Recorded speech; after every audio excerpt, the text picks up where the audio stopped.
Ei doar devin ca un fabricile de arme. Ei. This word is likely a misspelling or a dialectal variation. Assuming it's meant to be Eu.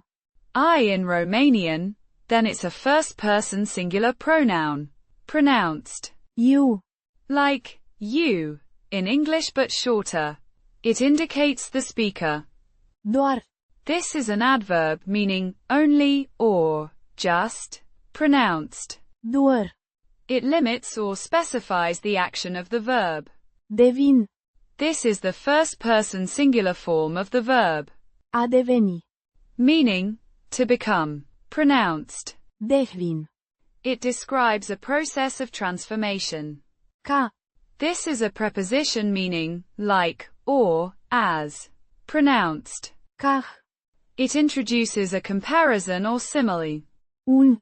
This is the indefinite article meaning, a, or, an, pronounced. Un. It precedes the noun. Fabricile. Fabricile.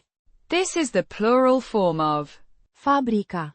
meaning, factories, pronounced. Fah-bree-chee-leh. It's the subject of the comparison. De.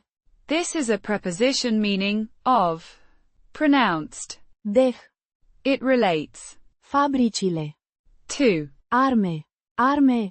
This is the plural form of Armă. meaning, weapons, or arms, pronounced. Armeh. It specifies the type of factories being compared to.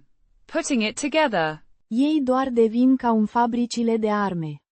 Assuming EI should be you means I'm only becoming like weapons factories, or I'm just turning into weapons factories.